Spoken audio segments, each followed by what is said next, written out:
Hey, what's good, y'all? It's Lucky Luch here. Welcome back to my room and my YouTube channel. I only went to the theater a few times in February, so I figured I would do a little February movie wrap up. That'll be the title. So here's the list of movies that I saw. We're gonna start from the worst and go to the best. So without further ado, let's get into it. Oh my god, before we continue on, I gotta talk about the scale. It's gonna pop right on your screen.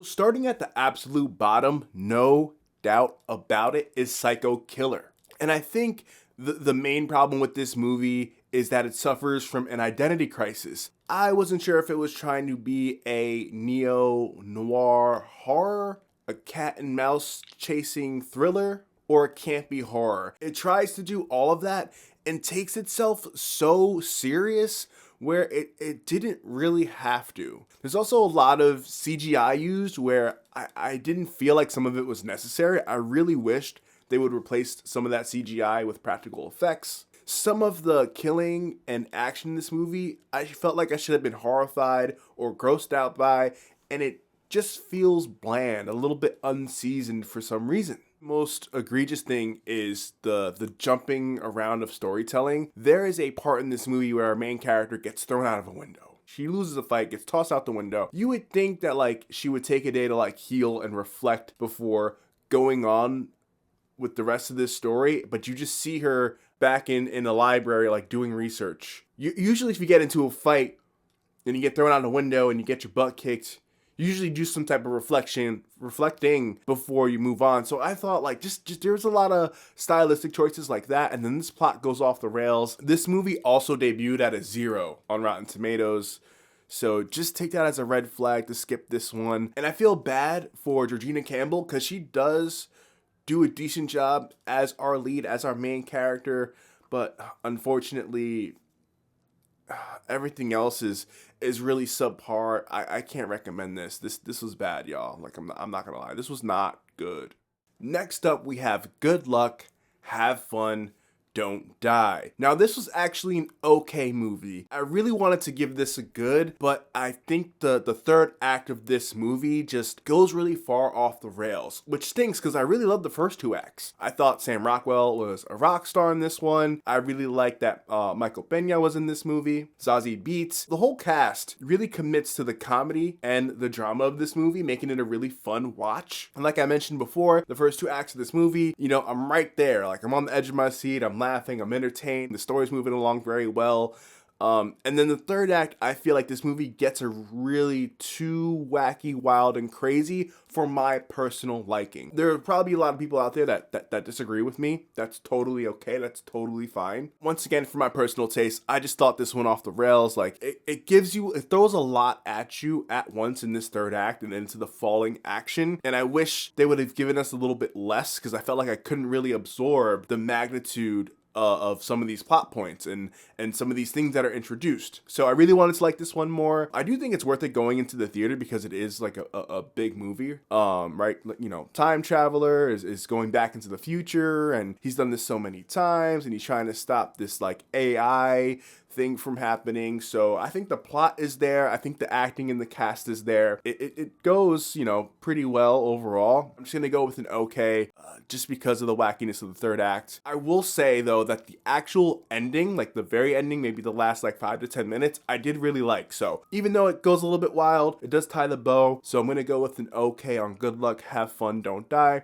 Who knows? Maybe I'll see this again one day and give it a higher rating, but until then, I gotta keep it here. Next up, I have Crime 101, and I'm stuck on what to give this movie. It's definitely okay, pretty good. I don't want to say like this is a good movie and really solidify that, but it's somewhere between okay and good. And this movie is very okay maxed maybe.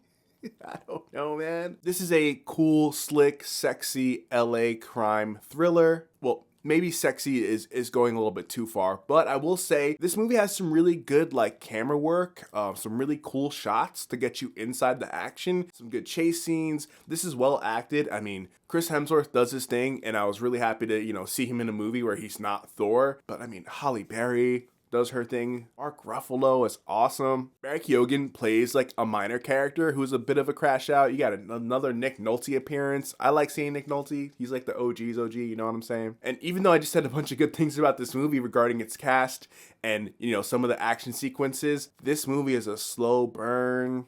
At points, it does feel a little too slow, bordering on like getting stale. There's a few moments like that for sure. This is inspired by Heat and other, you know, neo-noir thrillers, absolutely other heist movies for sure. But I think the ending of this movie is actually like has a pretty nice ending, and so it allows it to stand on its own. However, I just think due to the pacing, due to people saying it's like a Heat derivative, I really think it knocks a couple points. There's nothing like loud. There's no exclamation point throughout Crime 101 that I feel like it's missing.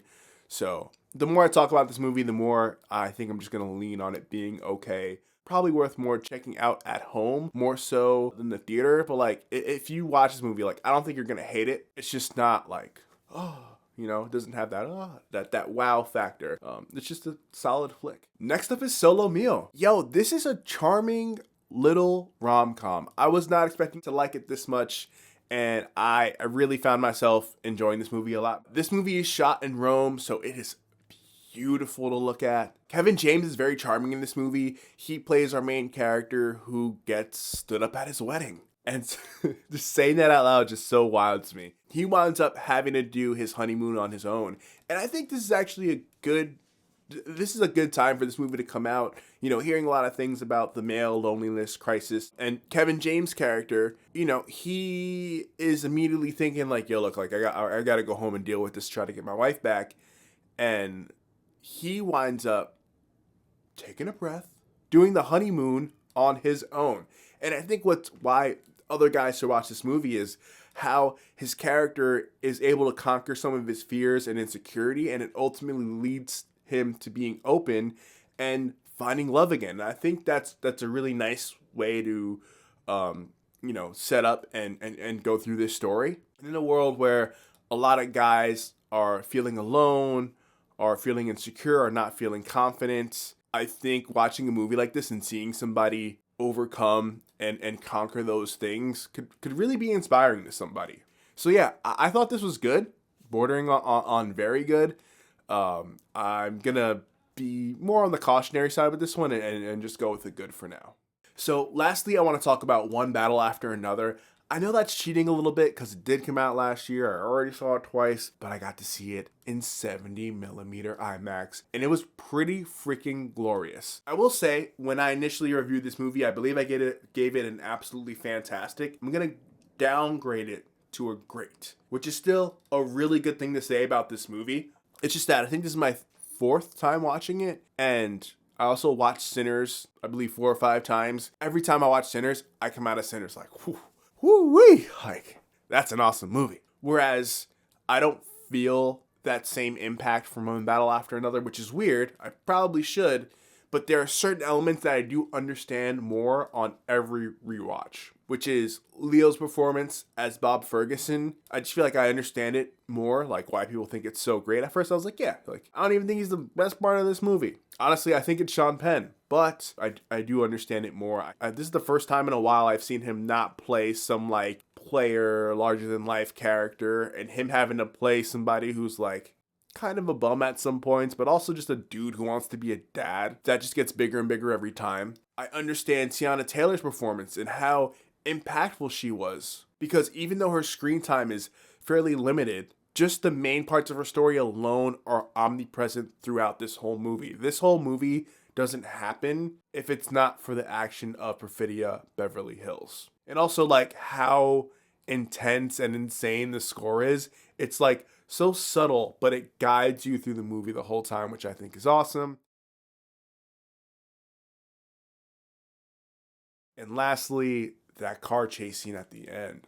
Oh my goodness. Just really masterful, really intense. Gotta love it. Gotta love it. So yeah, so I'm downgrading this one from absolutely fantastic to a great, which is not really a bad thing. You know, that's just how I'm vibing today, y'all. That's just how I'm vibing today. So those are some of the movies that I saw in February. in the movie theater. Shout out to AMC. I love being a Stubs member, man. It's definitely been one of the more beneficial subscriptions. I would say like that and like my gym memberships. Yes, memberships, man. I'm trying to get in the best shape of my life, y'all. Come on now, come on. Yeah, so I'm gonna end it here for today. Drop a comment. Let me know if there's anything you like, you dislike, agree with, disagree with. What were your favorite movies of February? What did you watch this month that you really enjoyed? Let me know down below. My name is Lucky Luch. I post every Tuesday about whatever I want. Peace.